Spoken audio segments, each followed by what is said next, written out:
The fluorescent lights in the conference room buzzed overhead as my manager, Sarah, slid a manila folder across the mahogany table toward me.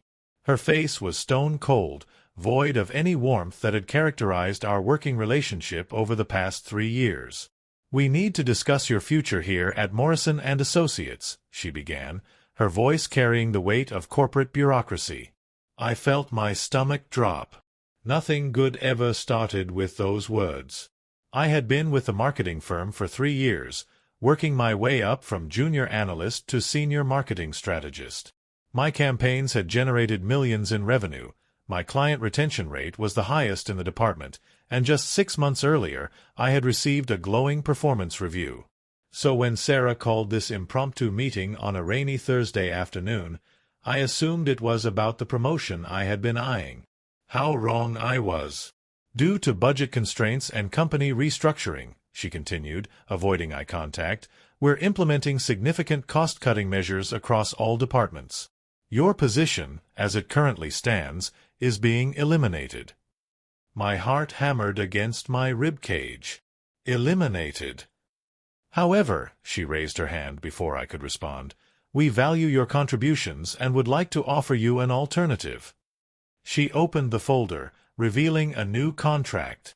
"We can keep you on, but at a reduced salary. 60% of your current pay." I stared at the numbers on the page, my vision blurring slightly. 60%. That wasn't just a pay cut, it was financial devastation. My mortgage, my car payment, my student loans, they were all calculated based on my current income. A 40% reduction would mean losing my apartment, probably my car, and definitely my financial stability. "I understand this is a significant adjustment," Sarah said, her tone suggesting she understood nothing at all. "But given the current market conditions, we believe this is a fair offer. You have until Monday to decide. 4 days. 4 days to choose between financial ruin with employment or complete uncertainty without it." That weekend was the longest of my life. I barely slept, running scenarios in my head until my brain felt like it might explode.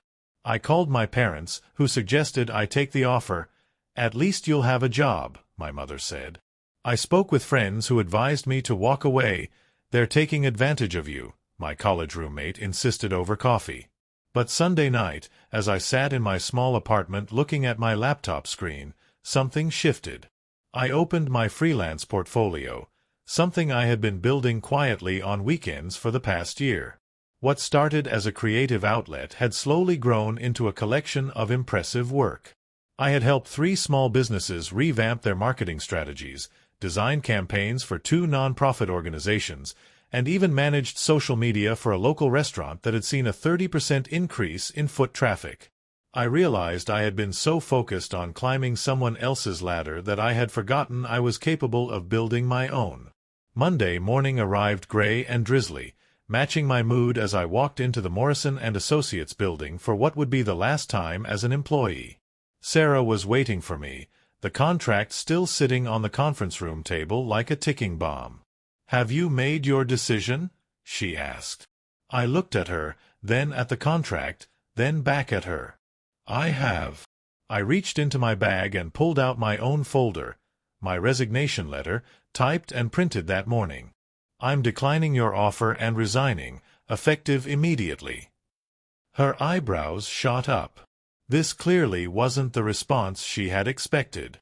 "I hope you understand what you're giving up. In this economy, finding another position at your salary level will be nearly impossible." I stood up, smoothing my blazer. "Maybe. But I'd rather bet on myself than accept being undervalued by people who clearly don't appreciate what I bring to the table." Walking out of that building was terrifying and exhilarating in equal measure. I had no safety net, no guaranteed income, and no clear path forward. But I also had something I hadn't possessed in years: complete control over my professional destiny. 6 months later, my freelance marketing consultancy has 5 regular clients and generates more income than my old job ever did. I work from a home office with natural light, set my own hours, and choose projects that genuinely excite me. The restaurant client I mentioned? They just signed an annual contract. One of the nonprofits referred me to 3 other organizations. Word of mouth has become my most powerful marketing tool. Most importantly, I learned that sometimes the scariest decisions lead to the most rewarding outcomes. That ultimatum wasn't a threat, it was a gift wrapped in corporate intimidation. It forced me to confront my own potential and take a leap I had been too comfortable to take on my own. When they gave me that ultimatum, they thought they were backing me into a corner. Instead, they set me free.